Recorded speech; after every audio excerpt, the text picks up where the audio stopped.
What's going on, guys? It's your boy DJ Skandalous here, and we're back with some new Tupac news. For this one, I'm going to break down an article I found on Google News. It's from the O4L online network. The title reads, Dr. Oz on Tupac's Autopsy. The whole thing is rather strange. Now, I believe this video came out around 2018, but this is just a recent article that was populated in Google News recently, 2 days ago. And I found some strange occurrences with it, so I want to talk about it. Alright, so further down the article it says, till this day, 20 plus years later, Tupac remains a topic for discussion. New up-and-coming artists find himself in the news, good or bad, when mentioning Tupac. Some go as far as calling himself the new Tupac, such as The Baby most recently. And others continue to discuss Tupac's murder case along with Biggie, Notorious B.I.G.'s murder case. Many try to connect the dots, if any, while others still can't believe there has been no arrest made since their deaths in over 20 years. One thing is for sure, when it comes to Tupac, there was and still is a controversy. This is still true about his passing, while many believe that Tupac is still alive and he faked his death. On a special episode of the Dr. Oz Show, reporter Michael Yo and forensic criminologist Laura Petter discussed the unsolved murders of both Tupac and Biggie. During the episode, Dr. Oz looks into the fatal two nights on a special segment titled Anatomy of a Scandal. Most notably, there was mystery behind Tupac's autopsy. When it came to Tupac's case, Dr. Oz couldn't look into things as far as he would have liked. Why? Well, because his team couldn't obtain an autopsy. When it comes to Tupac, no autopsy has been released. Alright, so here's a brief clip here. I'm back with reporter Michael Yo and forensic criminologist Dr. Laura Petter unraveling the death of Tupac Shakur and Biggie Smalls. So when it comes to Tupac, no autopsy has been released. I'll say it again, there is no autopsy for us to look at. My team tried to obtain it, we couldn't. To me, I gotta say, it is sort of strange that he died 6 days after a gunshot wounds. Usually, if he's shot, you stop the bleeding, right, and then that's it. In his case, for what I'm being told indirectly, is he bled, but later. And I know he was trying to leave the hospital, so the whole thing is a bit strange. He was sedated. He was in a sedated coma to keep him calm. So that's Tupac, but Biggie's case is a little different. So for me, this is kind of strange because we have already seen Tupac's coroner report leaked online. We also seen this autopsy photo leaked online, which many believe is actually fake. And I'll go over my opinions on that photo as well later on. But what I don't understand is, how could there have been an autopsy picture taken, but there's no report on file of the actual autopsy actually occurring? You would think someone as notable as Dr. Oz and his team would be able to find that information and report. So the actual photo came from Kathy Scott, which was a reporter at the time of Tupac's death for the Las Vegas Sun. She covered the case from the start and turned it into a book. The book was number 2 on the Los Angeles Times bestseller list and paperback nonfiction for the week of June 11, 2000. Upon the book's release, the Internal Affairs Bureau of Las Vegas Metropolitan Police Department launched an investigation into how the autopsy photo was released to the author. The investigation, which Scott has reported she did not participate in, ended 30 days later with no results. MTV News reported the week of the book's release that Tupac is dead and publicized his autopsy photo that should end all speculation as to whether the late rapper might still be alive, alluding to rumors that the star rapper and actor had faked his own death. 2 years after the murder, Los Angeles Magazine featured a story by Heidi Kuda focusing on rumors about Tupac still living large and described the autopsy photo as a gruesome shot. As much as $100,000 was offered for the photo by tabloids, Scott has not revealed her source. In 2014, Wyclef Jean and his music video titled April Showers reignited the autopsy photo controversy.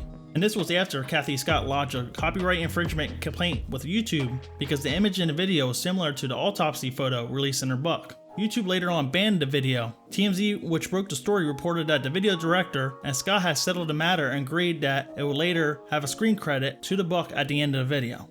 And this is kind of crazy because for me, how can Kathy Scott, a author and a reporter, have a copyright over a legally taken picture of Tupac on an autopsy tape? Of course, she probably bought it from maybe one of the staff members at the facility, but even then, there should not be no legal copyright for her to remove videos and reenactment portions of a music video that was very similar to the actual photo. Because again, it was illegally taken, it was not supposed to be released to the public, it was not supposed to be sold, and you're still using the likeness and image of a person that, even though they're deceased, the family of Tupac Shakur would own at that time of that release and that publication. So I'm actually kind of surprised the estate of Tupac Shakur, Interscope, or Universal did not sue Kathy Scott for this. Because just because you take a picture of somebody doesn't mean you're allowed to publicate that, even if they are dead.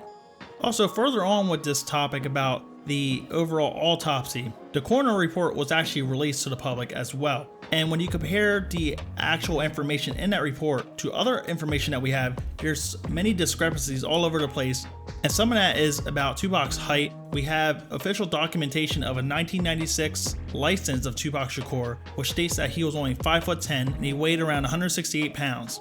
You know, many songs throughout the years from 93 to 96, you hear Tupac rap where he says he's 165 and he's high till he dies. But then when you look on the coroner report, it says he was 6 feet tall and 215 pounds. So right there, there's a discrepancy of how someone deceased could weigh 45 pounds more than what they did at the time of their death.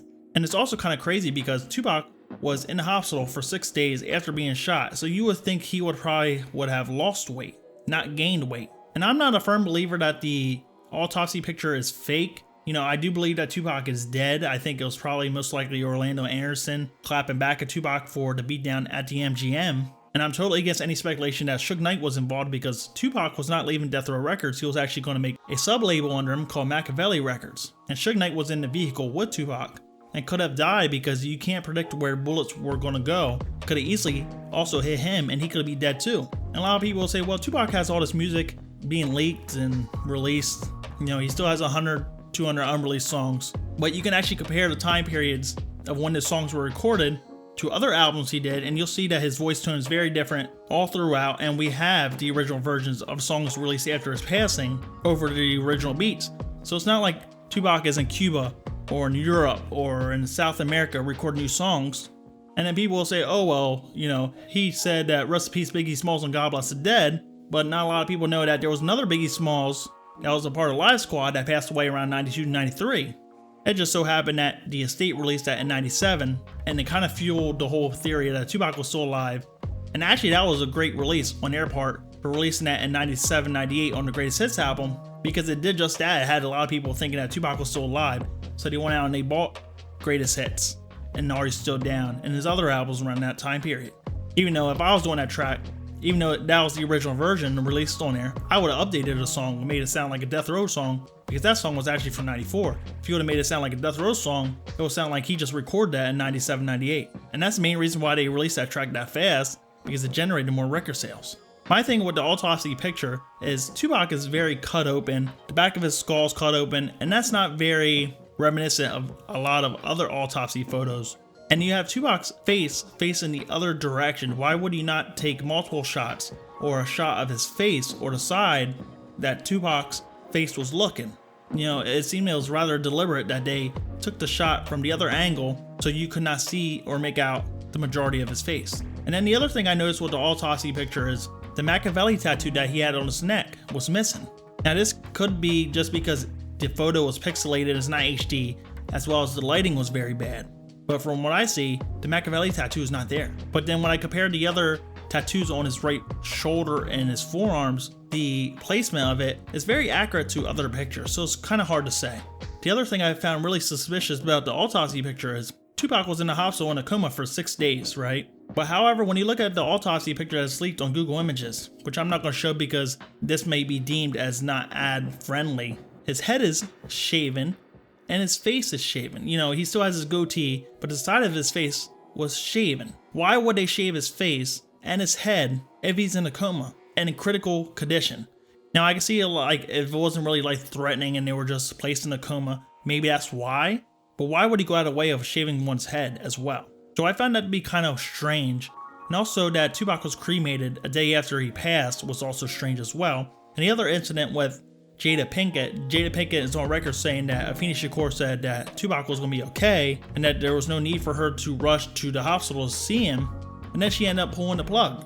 The other thing I found really strange is that Tupac's social security number was leaked online years ago, and when you look it up, it was still active to the year 2009-2010. I'm not too sure if it's still active now, but that was the last report of it being active.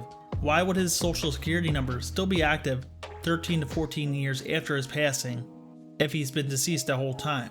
I'm not saying he's alive, but that still fuels the speculation there with that.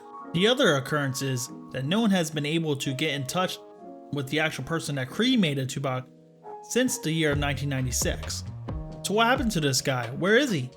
So I can see like a lot of people have all these speculations about Elvis and then Bob Marley and John Lennon, and that's usually the case with a lot of deceased celebrities and musicians. However, with Tupac, there's way more instances that kind of prove or make claim to that he could still be alive or that he faked his death. I'm not saying that he is, but it's just a strange case that all these things come up. Even he has songs that he says where I've been shot and murdered, or, you know, that was fiction, some coward got the story twisted, I'm mysteriously missing, you know, that was on the All Eyes on Me album. And also he has another song where he's rapping from heaven, I Ain't Mad at Ya. It came out a couple days after he passed. He also has Thug Mansion where he raps, you know, he says heaven and Afeni Shakur's baby boy's doing good. But that could mainly be because Tupac, he had a fascination with death after the 94 shooting. Even before that, he was making songs about death, like Death Around the Corner, even before the 94 shooting happened. So he was just very prophetic in that way. But you don't really hear many of these occurrences with other artists. So I think there's a lot of merit there. A lot of people still think that Tupac is alive, especially since he changed his name to Machiavelli also. And that's because Machiavelli, which Tupac got his name derived from, was a German philosopher which also eluded his enemies by faking his death as well. Alright guys, so what do you guys think about this matter? Do you think that, you know, it's very strange that the coroner report doesn't add up to Tupac's license? Gaining 45 pounds even though he was in a coma is very strange to me. And what do you think about Dr. Oz not being able to obtain the information of the actual autopsy report after all these years? Drop your comments below. This is DJ Skandalous signing out. Peace out.